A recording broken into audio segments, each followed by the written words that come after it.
All right, everyone. I was told to talk about current events. I'll do a UFC 313 recap because we're all mourning and grieving, and I don't think anyone cares about the deleted today.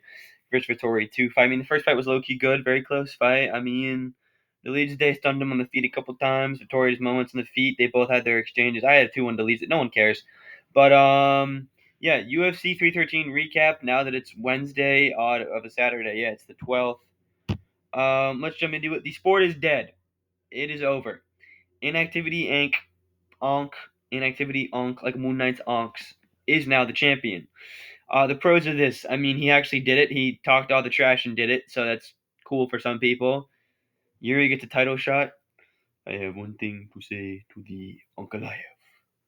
I am coming. Let's go for that. You know what I mean? That type of stuff we'll see right now. I mean, I got Yuri in 3 by brutal elbow or knee. He's gonna probably, can I say this word on YouTube? Grape him in the clinch, probably. We kind of saw that Alex had no clinch game, and Yuri is Muay Thai guy among all of the traditional martial arts he does. New champ, new era.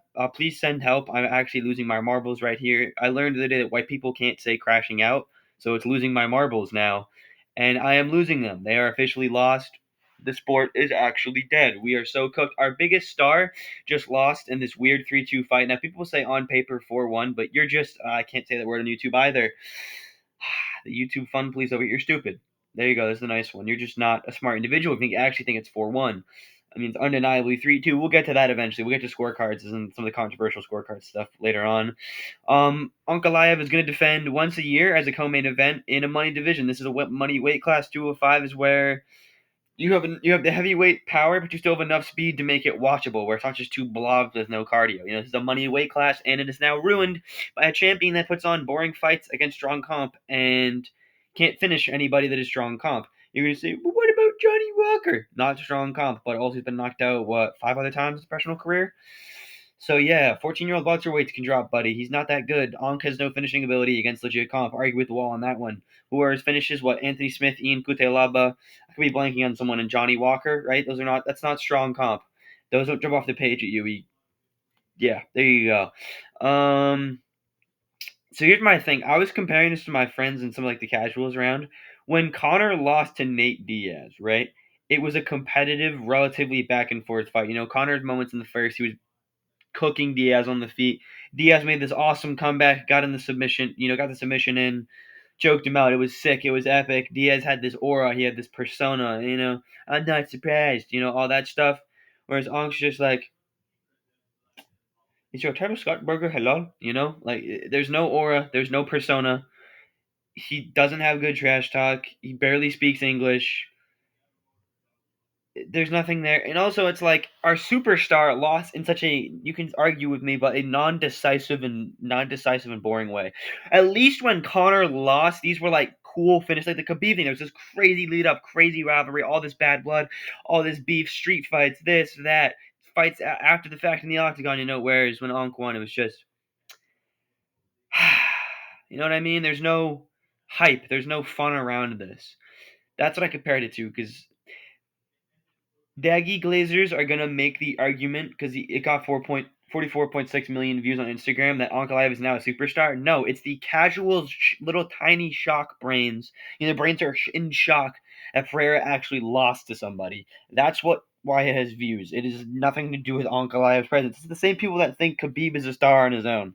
It's those same people. Now, yeah, Khabib does have a presence, but like overall, you're gonna ask the average person on the street, they're gonna know Connor over Khabib. You know what I mean? That's all I'm just saying. Not a Conor Glacier though, to clarify. He's a horrible dude and kind of an overrated fighter. That's a separate video. Anyways, lightweight is changing, but it's also staying the same. Justin Gaethje won. Yippee! There's nothing. There's no other big fancy ways to put it. Good performance against Fiziev. 2-1. Just like the first fight, he dropped Fiziev. Pretty much had him knocked out. Pretty much had him dead to rights. I'm gonna go over my notes, see if I have some talking points from the fight. I mean, Gaethje looked good again. I don't think that. Yeah, I have the stats here. Basically, outstruck me. It was 98 to 81 on overall strikes, and then 72 68 significant strikes in favor of Gaethje. Fiziev landed 2 takedowns and 40 seconds of control time, but Gaethje got a minute and 32 of control time. If those matter to you, stats don't really matter, guys. I mean, to an extent, like we know Gaethje won. To an extent, you can know Gaethje won if you watch the fight. Um. Yeah, Gaethje looks solid. I mean, I think he looks pretty much the same, maybe just a tad faster, but pretty much around the same that he did in the Max Holloway fight. I don't think Gaethje ever really declines. I think people are just better than Gaethje, plain and simple. It's there's no shame in that. Gaethje still has fought insane comp. I was talking to my buddy who's kind of a casual. He was like, "Wow, this Gaethje guy is really good." I'm like, "Yeah." And then he looked at his comp. He's like, "Wow, this Gaethje guy is really, really good." I'm like, "Yeah, he's like a top 10 lightweight of all time."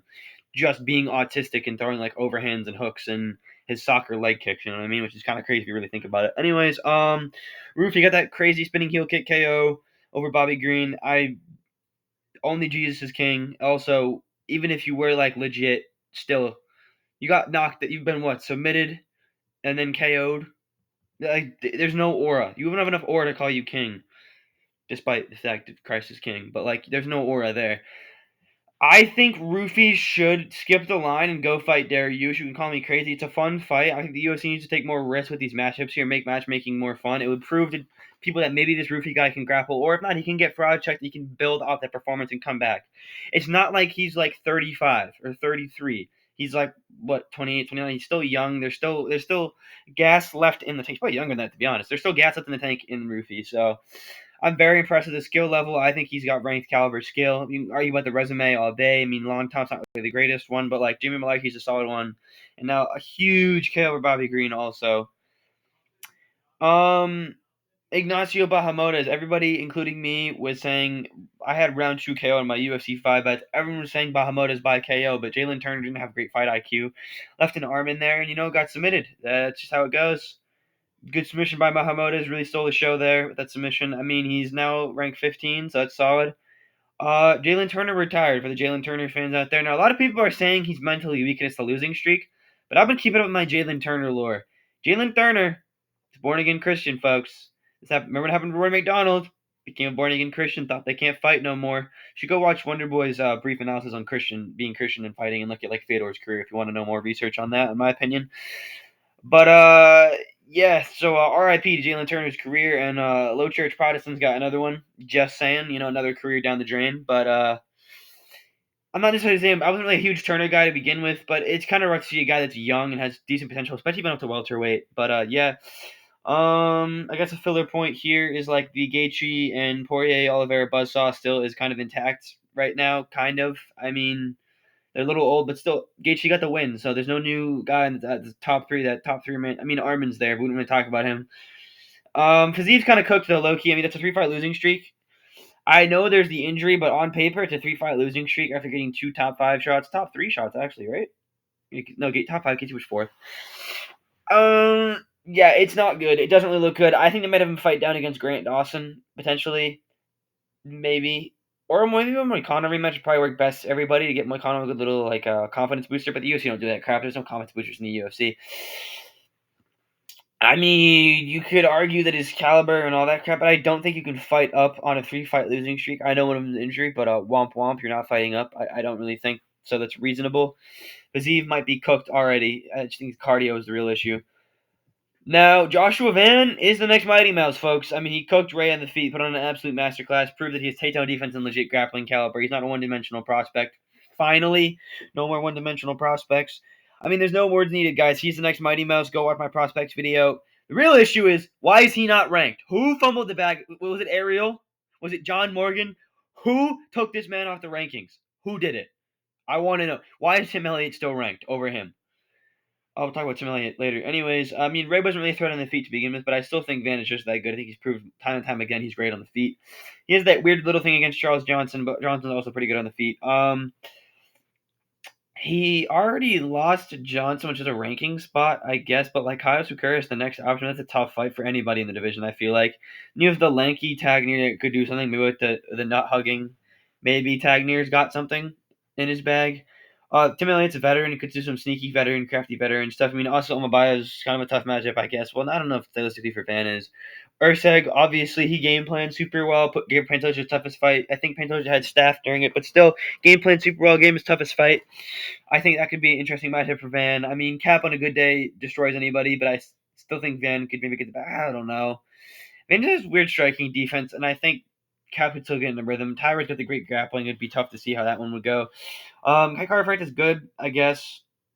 Moreno's just elite. He's insane. I think he would probably destroy Van either way. And then Royval's the killer of dreams and title hopes. On top of playing a dominant champion, which everybody knows Pantoja is great. That'll be another video. I'm talking about pound for pound list. Finally, even though I said it was stupid the other week, but we need some content, folks. Now let's talk about Jordan Santos against Ozzy Diaz. Or what? Jordan Santos? Did he sound? I don't know. Portuguese people can yell at me in the comments. I've seen a lot of people say Ozzy Diaz won. Mainly people have read it, and there's a couple media scores. We'll get to media scores for all these fights eventually. I think it's pretty clear Santos won, all things considered. I think the nature of a boxing-only fight is going to be hard to judge. I wouldn't necessarily say this one's a robbery. I think we need to stop overreacting like the first fight of the night is a robbery, and it's just like you could obviously see it. Now, the stats are going to say that 77% say have Santos, but so it's a boxing-only fight, so it's like, how do I judge if his punch was more impactful than the other punch if they're both the same punch landed the same? You know what I mean? I still think Santos got enough to get it done. I mean, he was also a lot of people are spinning the narrative that Santos was showboating, which sways people's opinions, and Diaz was the one who was landing harder shots. But Diaz is like 220 pounds, whereas Santos is probably 190. Or sorry, yeah, Diaz was a big dude. Diaz is like a 205er, whereas Santos looks like a welterweight, which definitely sways people's opinions. I don't know. I can see potentially a 2-1 Diaz because that round 2 and round 3 are pretty close, but I still think round 3 Santos or 2 pulled it out. Diaz gets the third. I mean, if you look at the rest of the scorecards here, 89% gave the first round to Santos, 83% give the second round to Santos, and then 92% gave it to a Diaz. Pretty simple there. Marion Santos, Marshall was pretty clearly 29-28. Marshall, there really is no debate here. Wrestling was active. It wasn't just nut hugging. He was able to stand on the feet, test the waters, and be like, all right, I'm going to nullify my striking here with my dominant wrestling. It wasn't like I'm just going to nut hug the entire fight. Santos said he watched the fight back and gave it to Marshall 29-28. That's all I really need to know. I mean, 84% of people gave it to Marshall. I mean, round 2 originally I gave to Santos, and then I gave the third to Marshall watching it live, but it was kind of a pity pick to be real. Plus, I think the visual of Marshall's bloody nose made it seem like Santos was more effective on the feet than he actually was. Now, Magomed Ankalaev against Alex Pereira. I am not here to be like 3-2 Pereira on damage. Win. I'm not going to be a poetard. Well, might have got me caught demonetization wise, but I think the 4-1 Ank scorecard in itself is a robbery. It's a travesty. Any way possible, it's 3-2. I tolerate all answers as long as it's 3-2 for either way. You could say 3-2 Ank, and I will not jump on you in any way. I will respect your opinion and agree with it. Now, I think the numbers here are a little bit inflated by some said fan base. 57% say Alex Pereira won, whereas 40% said Ankh won. Honestly, as a non-judge, I give round 3 the super rare 10-10. One of the media scores was 9-9 for round 3. I give 10-10 because I'm an optimist here, which makes it a draw. But judges avoid 10-10 like the plague because they have to go to answer to an athletic commission and do paperwork and all this process. It's just too much work. You know what I mean? But I think 4-1 in and of itself is a robbery, and I hate that on paper these Daggy Glazers are going to make this narrative that Ankh completely dominated this fight and Pereira stood no chance. Now, yes, Ankh did have a lot of the better moments and was probably the more impactful guy, but we're not going to act like Ankh went in here like DDP versus Strickland 2 and outstruck him every single round, 5-0'd, dismantled him, destroyed him, made him look. Pereira still stunned him once or twice, I think twice. Ankh got a good stun in round, was it 2 or 3? Ankh had his moments on the feet, but a lot of it was just clinch work, this, that. I wish it was a little bit more decisive, but I can see a 3-2 Ankh. People saying that it's like Ankh clear, easy 4-1 are just stupid. I keep saying this narrative. It's very arguable. It's very debatable. I'll get into why. Now, this is a round-by-round breakdown. So round 1, I had it Pereira, 10-9, like 96.1% of people in MMA decisions. Round 2, undeniably Ankalaev, let me use that percentage. Round 3 is where I give the 10-10 because a guy with Asher X MMA framed it as in round 3 you have a choice between, this is what I don't like, keyword, you have a choice between Pereira's volume or Ankh's aggression. So it's like, okay, two things that didn't really do anything. It didn't really change the dynamic of the fight. Like blanket volume of just leg kicks on the outside versus pushing forward with missed jabs. Like you're really not doing anything. That's why I scored at 10-10. But it's only 1.10% of people had it that way. I think I might have to re-watch round 3 hundreds of times in order to get it right. But I'm glad that majority of people have it 48-47 Pereira and then 48-47 Ankh. Either the answer is acceptable. Round 4 is Ankh again. Round 5, I don't like the 19.8%. I think that's just a stupid narrative. I think Pereira pretty clearly got round 5 back and was starting to get that momentum back towards the end. Now, maybe you could argue Ankh took his foot off the gas, but whatever. I'm still happy to prove my narrative that Ankh isn't a grappling threat because he failed 11 takedowns on a kickboxer, and I know it doesn't count as a takedown because there was no dominant position established, but he did get a trip in round 4. And people will say, "Oh, he took his foot off the gas in the round." Still, he did it though.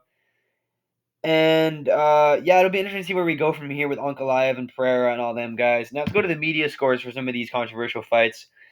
You have 229, 28 Diaz, and you mostly have an overwhelming crowd of Santos. Now, you have 1, 2, 3, 4, 5, 6, 7, 8, 9, 10, 11 people saying 48, 47 Ankalaev. You have 147, 47 from Eric Richter of the New York Post. I agree with that. Then you have 1, 2, 3, 4, 5, 6, 7, 8, 9 people. 47, 48 to Alex Pereira, and then the media unanimously had it for Marshall pretty much. These are so-called experts, and you can argue the credentials, but still, it's just good to get feedback from some so-called experts. Also, yeah, I don't know. Also, point was I think we should fire Derek Clearly and Sal D'Amato. Yeah, Derek Lee, Chris Clearly, and Sal D'Amato. Remember how they used to show in the OG UFC days? They would show the face and what state you were from. It's probably because somebody got shot and killed by the mafia. Probably that's why they don't do it anymore. But maybe we should bring that back just for those three.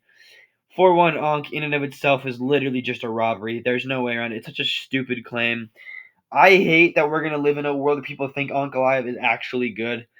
Anyways, Yuri in 3, KO or elbow, take your pick. Also, potentially round 4 submission if you want to play a really, really risky game. I could see him pulling off a crazy, like guillotine or flying armbar because Ankalaev doesn't know what a submission is. 0 submissions, by the way, in his career. Established grappler, whatever crap. 0 submissions in what 31% takedown accuracy? Maybe a little higher than that.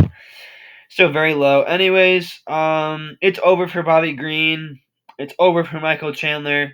A lot of it being in Joe Rogan's commentary potentially. I'm not saying he's not a legend, but he's had super biased commentary. It's horrible. I go, oh, it's Joe Rogan commentary again now, which is very depressing because he's a legend and built the sport to what it is today. I'm not discrediting that status at all. He's just not good. He needs to hang him up. Just 3 men on this image need to hang it up. Roofy can stay, and classic intro. Thanks for watching, and God bless.